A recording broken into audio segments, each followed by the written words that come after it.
All right, guys, Shotty T here with the Boss Fight Series Acts 7.1.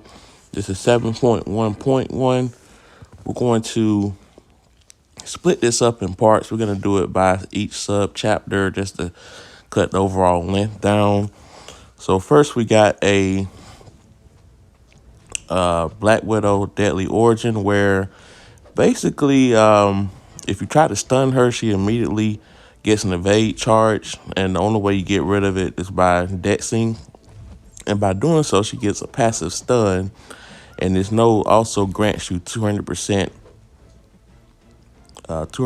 damage that you deal to the opponent while they're stunned. So really, you can pretty much do this fight with anyone. But I had Aegon pretty ramped up, so I said let me just use Aegon, see if I can get more than one stun charge. And it's a little bit tricky with her because when you stun, obviously her medium has 2 hits, so it's coming to slip up on letting go of block too soon on that second hit and still get hit by that second part of the medium.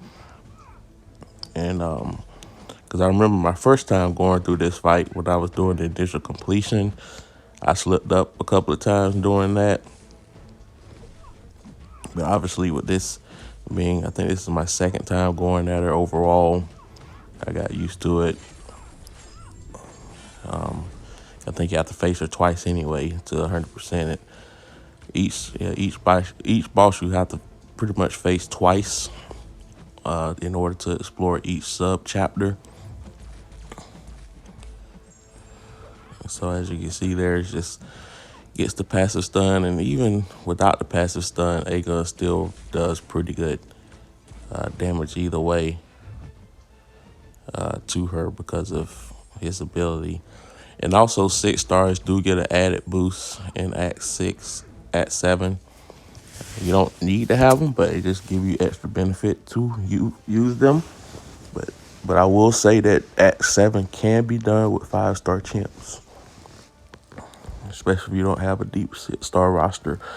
So next one here, we got Super Masochism. So basically, you don't want to stun this guy. But otherwise, it's just a simple fight. I mean, if you're used to fighting, I'm used to fighting nodes where I don't need to stun the opponent. So if you're used to that, this fight is very easy. Because I know Yondu is tricky to parry anyway. You can only parry him from a distance. But like I said, parrying is not a good idea in this fight. So you're just trying to hit into the block, induce heavy. And we're just rinse, repeat. Because the masochism, I think the super masochism apply to stun. It doesn't apply to other debuffs. So you're pretty much relying on baiting heavy and specials for the most part for this fight.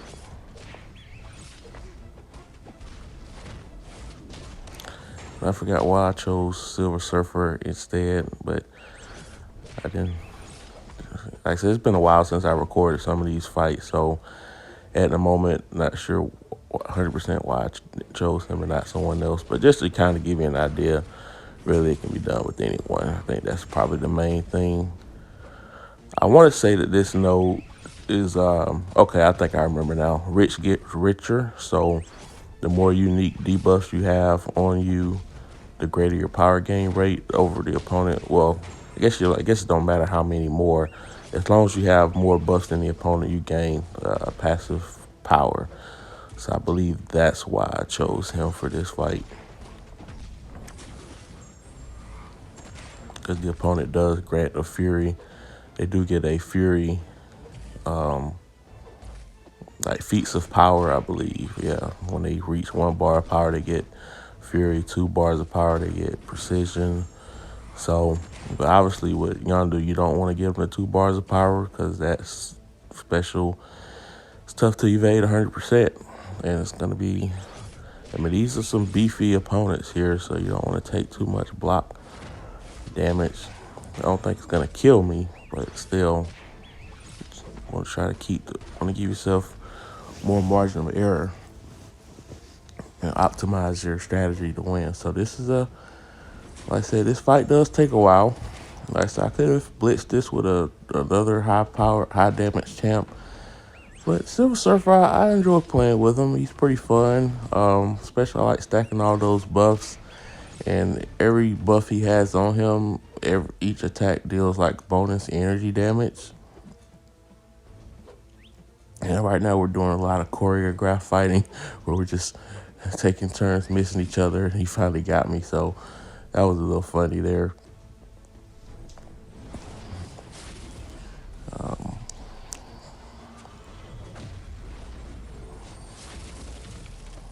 And shadow fighting. All right. But like I said, we're slowly, steadily getting them down. Like I said, doing nothing special here. We're just baiting heavy in specials and not stunning him at all.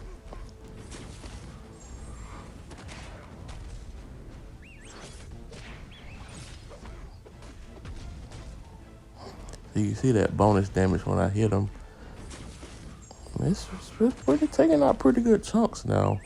Like I said, these guys are beefy, so.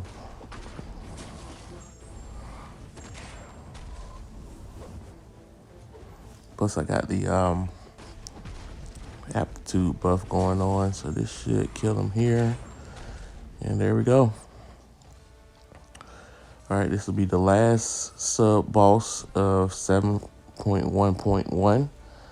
And this is gonna be Black Widow Clairvoyance. This is my first run at her. As you can see, I don't have the second path to her completed yet at this juncture. So the node here, I want to say it. Oh, I guess we don't look at the node. Well, sorry guys, if we don't. I don't think it's anything too crazy. I know it benefits Captain America. That's all I remember. I don't think it's diss track. I don't think that's the node. You don't have to have a tech champ, skill, science champ for this fight. So it's definitely not diss track. I want to say, okay, so that's one of them. Unblockable specials, Footloose. Okay, so I want to say also the more debuffs on the opponent, the greater their power gain. It looks like she's gaining power at a pretty rapid rate here, so that might be one of them. But then again, it may not be.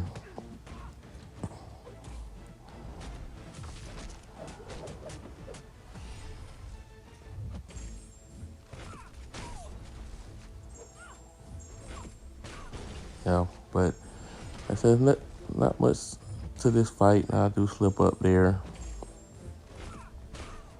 Of course, so you can bring a slow champ to this fight, like She-Hulk, can bypass the whole situation with the,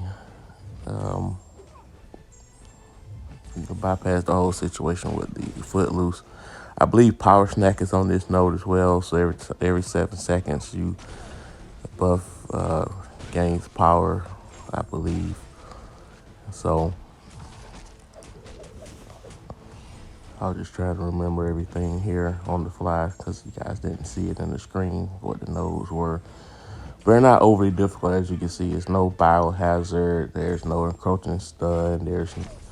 So it's none of that. So it's pretty straightforward fight.